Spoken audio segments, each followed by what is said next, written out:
Bruce McLaren started his own Formula One team in 1966.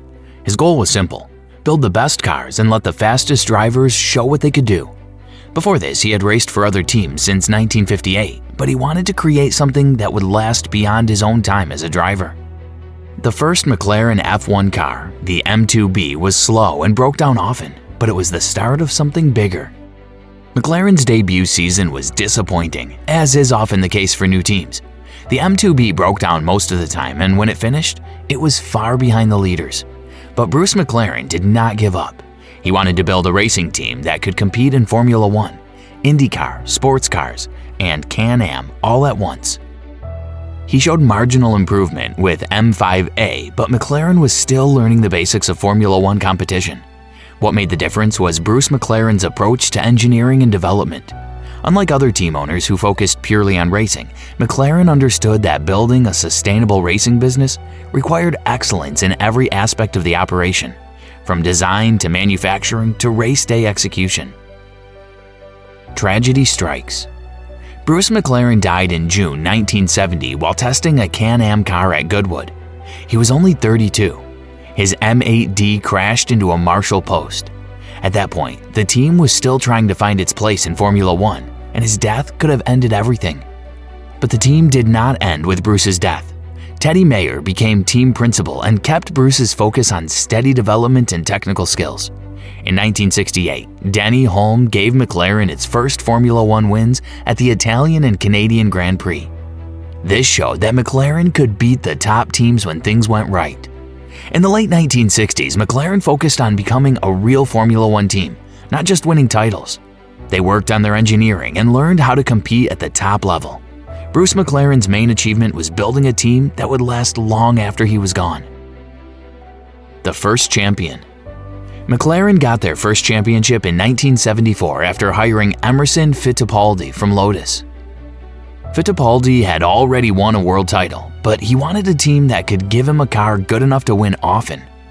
The McLaren M23 was fast, reliable, and well-built, which was just what he needed. Fittipaldi won 3 races in 1974 and gave McLaren its first Drivers' Championship. The team also won its first Constructors' title that year. This showed that McLaren's careful approach was working. They didn't just have a good driver, they had built a strong team and car. The M23 stayed competitive in 1975 and 1976. James Hunt replaced Fittipaldi and quickly showed he could fight for the title. McLaren's plan was straightforward: to recruit the best drivers, build reliable cars, and make informed race decisions. Few teams could do all of these things well. Hunt's miraculous championship. The 1976 season became one of the most famous in Formula One history because of the epic battle between James Hunt and Niki Lauda. Hunt was the British driver from Playboy who lived life to the fullest, while Lauda was the methodical Austrian who approached racing like a scientific experiment. Their contrasting personalities made their championship fight all the more compelling for fans around the world. The McLaren M23 was not the fastest car. Lauda's Ferrari was usually better, but Hunt made up for it with skill and determination. He won 6 races that year, including important ones at Brands Hatch, Watkins Glen, and Mount Fuji, which kept him in the title fight.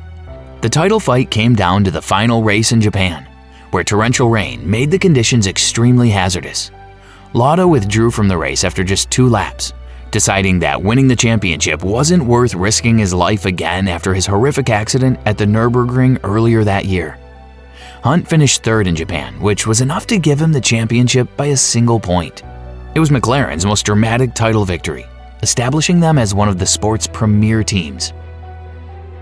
The wilderness years. McLaren's championship success in 1976 created high expectations that they were unable to immediately meet. The M26, which replaced the successful M23, was a significant step backward in terms of performance, and Hunt struggled to adapt to the new car's handling characteristics. McLaren won just 3 races across these 3 seasons, falling behind Lotus and Ferrari in the competitive hierarchy. The problem was that Formula One was evolving rapidly during the late 1970s, with ground effect aerodynamics becoming crucial for competitiveness. Teams like Lotus had adopted the new technology earlier and more effectively than McLaren, which was still developing traditional aerodynamic solutions that were quickly becoming obsolete. Hunt's retirement at the end of 1979 marked the end of McLaren's first golden period. They had proven they could win championships when everything came together perfectly, but they hadn't yet learned how to consistently maintain that level of success. McLaren needed to reinvent itself technologically to remain competitive in the evolving Formula One landscape. Learning to win again. McLaren hired John Watson and later Alain Prost during this period, both of whom would play crucial roles in the team's return to championship contention. Watson was a steady, intelligent driver who could maximize the car's potential even when it wasn't the fastest on the grid. Prost brought a level of technical sophistication that helped McLaren understand what they needed to improve. The breakthrough came in 1981 when Watson won the British Grand Prix from 17th on the grid, one of the greatest comeback victories in Formula One history. The McLaren MP4-1 was competitive but not dominant, which forced Watson to drive the perfect race to capitalize on other drivers' mistakes. It showed that McLaren still knew how to win races, even when they didn't have the best car. By 1982 and 1983, McLaren was regularly winning races again with both Watson and Prost capable of victory on their day. The MP4-1 had evolved into a genuinely competitive car that could challenge Williams and Ferrari when conditions were favorable. McLaren was rebuilding their reputation as a top-tier team, but it still needed the final pieces to mount sustained championship campaigns. The Prost era begins. Alain Prost's emergence as McLaren's lead driver in 1983 and 1984 marked the beginning of the team's most successful period. Prost was incredibly intelligent and analytical, working closely with the engineers to develop the car throughout the season. The McLaren MP4-2 was a masterpiece of engineering that combined the best turbo engine, supplied by Porsche, with excellent chassis design.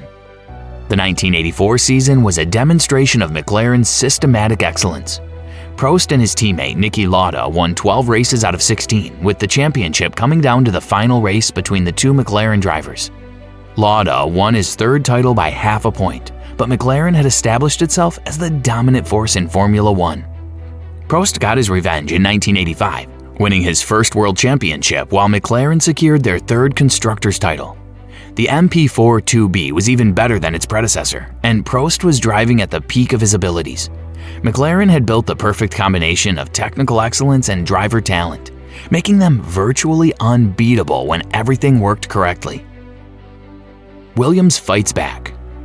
McLaren's dominance was challenged by Williams during these seasons, as the British team had developed their own superior turbo package with Honda engines. The McLaren MP4-2C and MP4-3 were still competitive, but they weren't the class of the field, unlike the previous 2 years' cars. Prost won 4 races in 1986 but couldn't match Nigel Mansell's pace in the Williams. The championship went down to the final race again, with Prost finishing second behind Mansell in the standings. It was frustrating for McLaren to have such a competitive car but still come up short in the title fight. The relationship between McLaren and Porsche was also beginning to show strain. The German manufacturer was considering withdrawal from Formula One, which would leave McLaren without their crucial engine advantage. McLaren needed to find a new engine partner if they wanted to maintain their competitive position in the rapidly evolving world of turbo-powered Formula One. The perfect partner. Everything changed when McLaren signed Ayrton Senna to partner with Alain Prost and negotiated a deal for Honda engines. The McLaren MP4-4 became one of the most dominant cars in Formula One history, winning 15 out of 16 races during the 1988 season. It was a level of supremacy that had never been matched in the modern era. The combination of Senna and Prost gave McLaren the strongest driver lineup in Formula One history. Both drivers were capable of winning races on pure speed, but they brought different strengths to the team. Prost was the master strategist who never made mistakes, while Senna was the ultimate qualifier who could find speed that nobody else could access. Senna won his first world championship in 1988, but the season was also notable for the growing tension between the two McLaren drivers. Both were used to being the clear number one at their teams, and neither was comfortable sharing that status with someone of equal ability. The stage was set for one of the most dramatic partnerships in Formula One history. The greatest rivalry. The rivalry between Senna and Prost became the defining storyline of Formula One during these years. Both drivers were at the peak of their abilities, driving for the most successful team on the grid. and neither was willing to accept second place to his teammate. Their battles on track were legendary, but their political warfare off track was equally intense. Prost won the 1989 championship after the controversial collision with Senna at Suzuka, but the Frenchman's relationship with McLaren was deteriorating rapidly. He felt that the team was favoring Senna and that Honda was developing their engines specifically to suit Senna's driving style.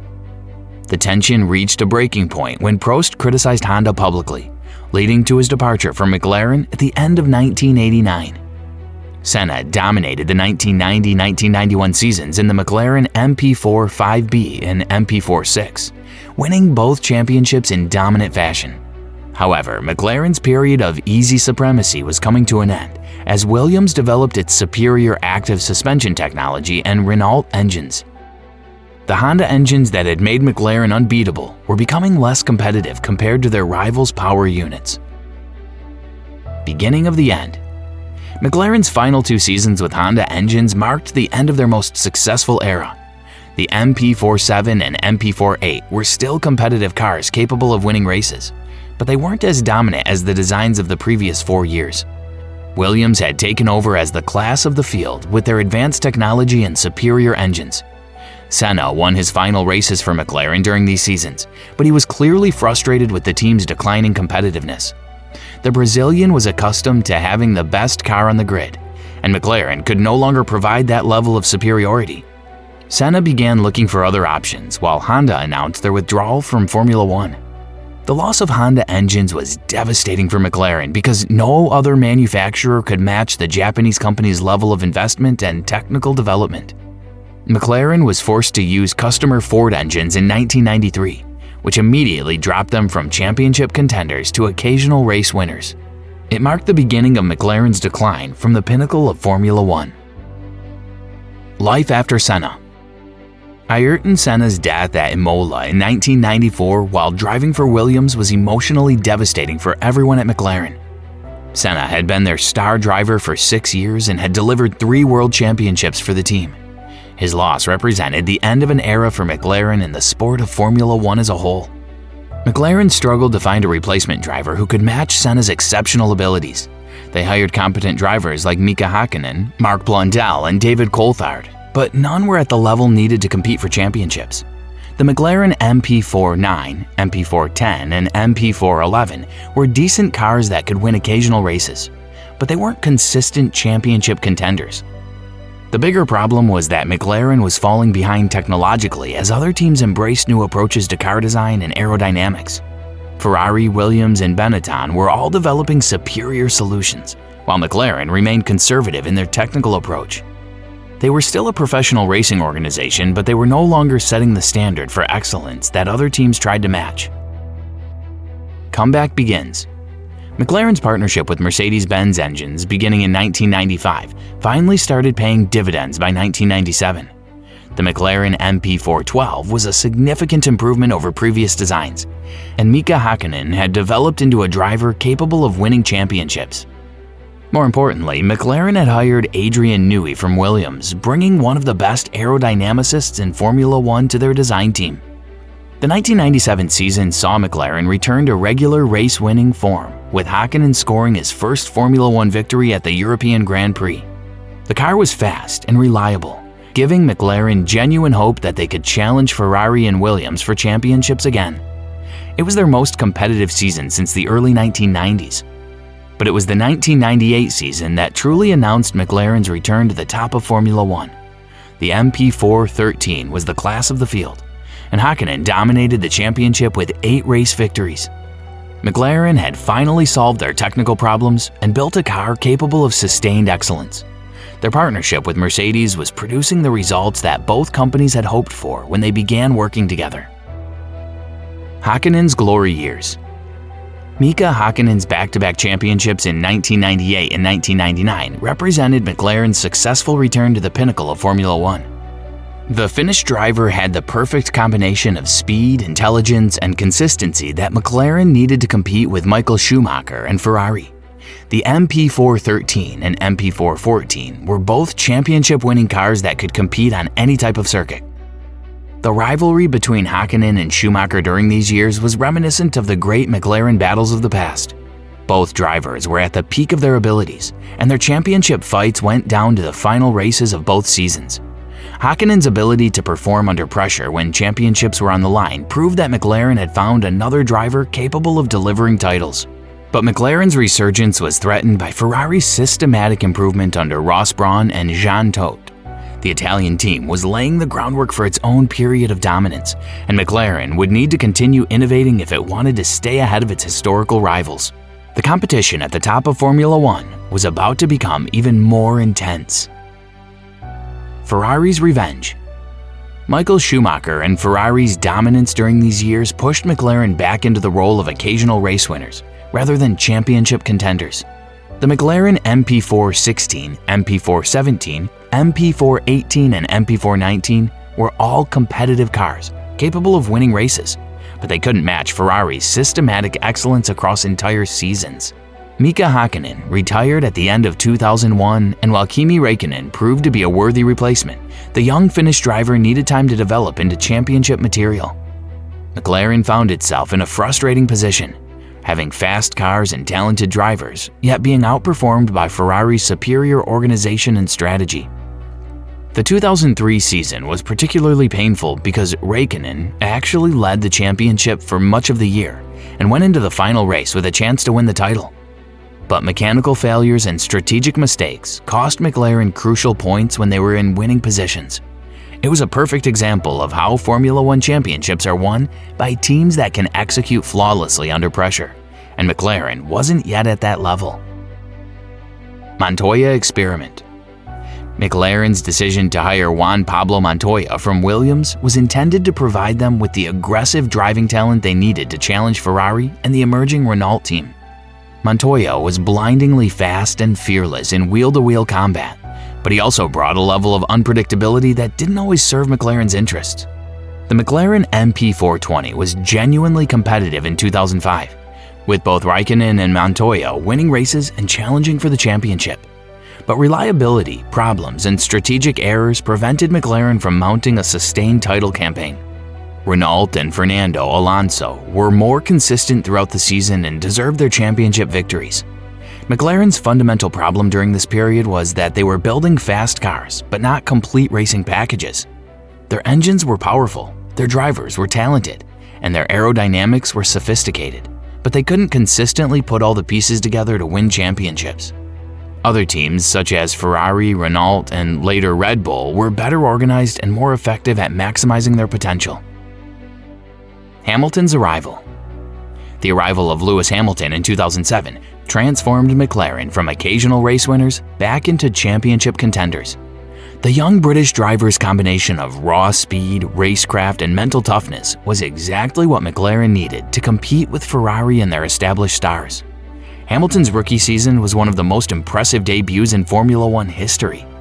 The 2007 season saw McLaren return to championship contention with both Hamilton and Fernando Alonso capable of winning the title. The MP422 was competitive throughout the year, and McLaren looked set to end their championship drought. However, the Spygate scandal involving Ferrari's technical documents resulted in McLaren being excluded from the Constructors' Championship and fined $100 million. Hamilton's narrow defeat in his rookie season only motivated him further, and he delivered McLaren's first Drivers' Championship since 1999 with a dramatic victory at the 2008 Brazilian Grand Prix. The championship was decided on the final corner of the final lap when Hamilton passed Timo Glock to secure the points he needed. It was one of the most dramatic title victories in Formula One history, announcing McLaren's return to the top of the sport. Missed opportunities. McLaren should have won multiple championships during these years with the combination of Hamilton and Jenson Button, but they consistently found ways to throw away their advantages. The MP424, MP425, MP426, and MP427 were all competitive cars capable of winning races, but McLaren couldn't execute when championships were on the line. The 2010 and 2012 seasons were particularly frustrating because Hamilton was in genuine contention for both titles, but lost due to mechanical failures, strategic errors, and operational mistakes. McLaren had the speed to compete with Red Bull and Sebastian Vettel, but they couldn't match their rivals' systematic excellence and attention to detail. Button's arrival in 2009 was supposed to give McLaren the strategic intelligence it needed to complement Hamilton's raw speed. The partnership performed well on track, with both drivers winning races and contributing to the team's success. However, McLaren's underlying organizational problems prevented them from converting their speed advantage into championship success. Honda gamble. McLaren's decision to end its successful partnership with Mercedes and switch to Honda engines for 2015 was intended to give it the technological advantage it needed to dominate Formula One again. The Japanese manufacturer promised McLaren a works engine deal that would put them on equal terms with Mercedes, Ferrari, and Renault. However, the transition period from 2013 to 2014 saw a significant decline in McLaren's competitiveness. Hamilton became increasingly frustrated with the team's inability to provide him with championship-winning cars and decided to join Mercedes for the 2013 season. His departure marked the end of McLaren's most recent successful period, leaving them without a proven championship-winning driver. The MP428 and MP429 were disappointing cars that rarely challenged for victories, let alone championships. McLaren was falling behind the top teams technologically and strategically, setting the stage for what would become the darkest period in their Formula One history. The Honda partnership, which was supposed to restore McLaren to greatness, was about to become their biggest nightmare. Disaster years. McLaren's reunion with Honda, after nearly 25 years apart, was intended to recreate the magic of their championship-winning partnership from the late 1980s and early 1990s. Instead, it became the most humiliating period in McLaren's history, with cars so slow and unreliable that they regularly qualified at the back of the grid and often failed to finish races. The Honda engines were catastrophically underpowered and unreliable compared to their Mercedes, Ferrari, and Renault rivals. Fernando Alonso, who had returned to McLaren in 2015 expecting to compete for championships, instead found himself driving cars that were slower than some GP2 machines. His radio messages complaining about the GP2 engine became internet memes that captured McLaren's fall from grace. The McLaren-Honda partnership was a perfect storm of technical incompetence, organizational dysfunction, and commercial pressure. Honda had rushed their return to Formula One without adequate preparation, while McLaren had committed to an engine partnership without understanding the true state of Honda's development program. Both companies' reputations suffered enormously from their public failure to compete at the highest level of motorsport. Alonso's departure to skip the Monaco Grand Prix and compete in the Indianapolis 500 in 2017 was the ultimate symbol of McLaren's decline. Their former world championship driver preferred to race anywhere other than Formula One because McLaren's cars were so uncompetitive. It was a humiliating admission that the team had completely lost its way. Slow recovery. The end of McLaren's partnership with Honda after 2018 marked the beginning of their recovery, but it would be a gradual process rather than an immediate return to competitiveness. The switch to Renault engines for 2019 immediately made McLaren faster and more reliable, though they were still far from championship contention. Lando Norris's arrival as a rookie in 2019 brought fresh energy and talent to McLaren, while Carlos Sainz Jr. provided experience, leadership, and consistent point-scoring ability. The MCL34, MCL35, and MCL35M were all significant improvements over the Honda-powered disasters, though McLaren was still fighting for points rather than podiums.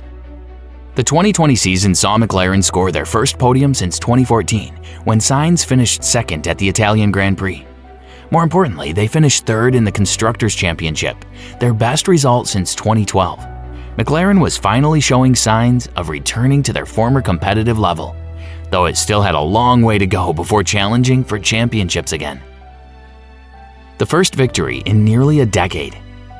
Daniel Ricciardo's arrival to replace Sainz in 2021 was supposed to accelerate McLaren's return to race-winning form, and it delivered results sooner than anyone expected. The Australian driver's victory at the Italian Grand Prix was McLaren's first win since 2012, and their first 1-2 finish since 2010, with Norris finishing second. The victory at Monza was emotional for everyone connected with McLaren because it proved that their recovery was real and sustainable. They hadn't just lucked into a victory through unusual circumstances. They had built a genuinely competitive car, and executed a perfect race strategy when it mattered most. McLaren finished 4th in the Constructors' Championship in 2021, confirming their status as the 4th fastest team behind Mercedes, Red Bull, and Ferrari. More importantly, they were clearly improving year over year and building the foundation for future success. The darkest period in McLaren's history was finally coming to an end. Building momentum. The introduction of new regulations for 2022 gave McLaren another opportunity to close the gap to the frontrunners, and they seized it effectively. The MCL36 and MCL38 were both competitive cars capable of regular points finishes and occasional podiums.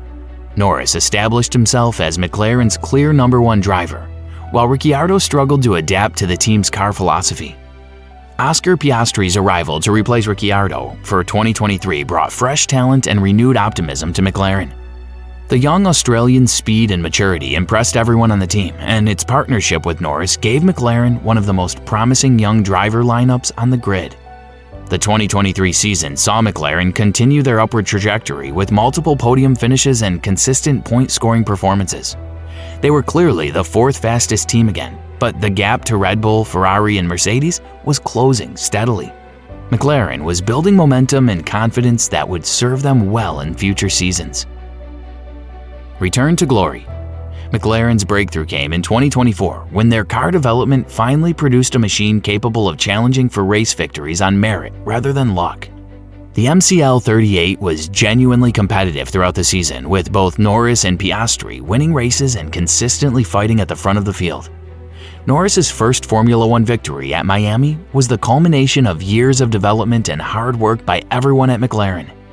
The British driver had shown incredible patience and loyalty during McLaren's darkest years, and his success felt like validation for everyone who had believed in the team's recovery program. The partnership between Norris and Piastri has given McLaren the strongest driver lineup they've had since the Hamilton-Button era. Both drivers are fast, intelligent, and committed to the team's long-term success. Their combination of youth and talent provides McLaren with a solid foundation for sustained championship contention in the years to come. As McLaren enters 2025, it is once again considered a genuine contender for both world championships. Their transformation from laughingstock to championship challenger represents one of the greatest comebacks in Formula One history. The team that once dominated the sport with legends like Senna and Prost has rebuilt itself from the ground up and is poised to write new chapters in its storied history.